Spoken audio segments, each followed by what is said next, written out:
Good evening. Joe Hall in the National 9 newsroom. There's still no breakthrough despite marathon talks to end the dispute crippling Australia's automotive industry. Unions say they're negotiating to protect the entitlements of workers at car component manufacturer TriStar.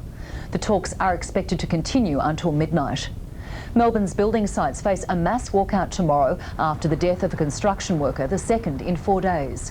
Paramedics braved debris to reach the man after a heavy steel counterweight fell from a crane, crushing a builder's hoist. I had to jump in the elevator shaft myself, remove multiple bits of material and cage and timber to get to him. In Surfers Paradise, a car has ploughed into a crowded footpath, killing a young girl and leaving 2 others fighting for their lives. At least 8 people were injured, a doctor from a nearby medical surgery among those who rushed to help. We heard this awful crash outside.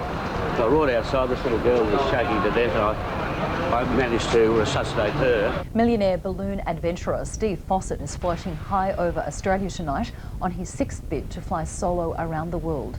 All going well, the journey will take up to 18 days. Certainly is nice, although I haven't had much chance to look outside and appreciate the view.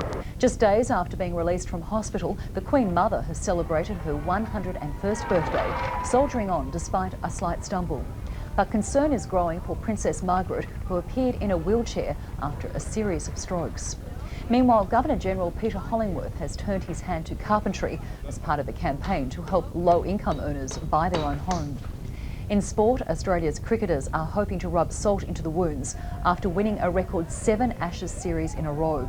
But skipper Steve Waugh is expected to miss the final 2 tests because of a torn calf muscle.